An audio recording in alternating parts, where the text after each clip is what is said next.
எல்லா பிரச்சனைக்கும் ட்ரம்ப் உட்காந்து சால்வ் பண்ற மாதிரி நம்ம ரிலேஷன்ஷிப் பிரச்சனைக்கும் ட்ரம்ப் தான் வந்து சால்வ் பண்ணணும்னா எப்படிங்க?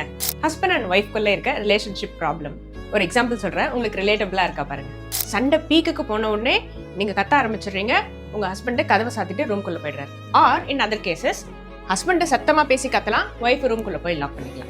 இந்த சிச்சுவேஷன்ல யார் பண்றது கரெக்ட் அப்படின்னு நீங்க நினைக்கிறீங்க?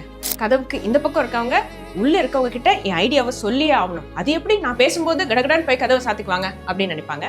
கதவுக்கு உள்ள இருக்கவங்க கொஞ்ச நேரம் என்ன நிம்மதியா விடுங்கப்பா, let me find out what is happening in my sea of emotions, or let me black myself out completely so that I can have my own time to rethink about this at a later point in time அப்படின்னு நினைப்பாங்க. Culturally பார்த்தோம்னா கதவுக்கு வெளியில யார் நிறைய பேசுறாங்க அப்படின்னு நினைக்கிறோமோ அவங்க தான் கரெக்ட் அப்படின்னு சொல்லுவோம் இல்லைங்களா? அதே மாதிரி கதவுக்குள்ள போய் பூட்டிக்கிட்டவங்களை பார்த்து அது என்ன பேசும்போது போய் பூட்டிக்கிறது, அது என்ன அப்படி ஒரு திமிரு அப்படின்னு சொல்லுவோம் இல்லைங்களா?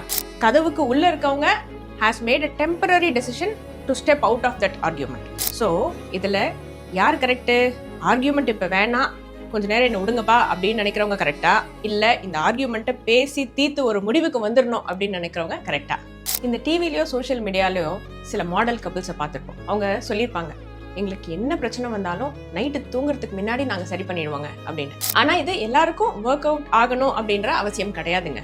This is bringing us to talk about a term called boundaries. So what are boundaries? அடுத்த ரீல்ல கண்டிப்பா சொல்றேன். This is Dr. Vijay here. Talk, peace. Thank you.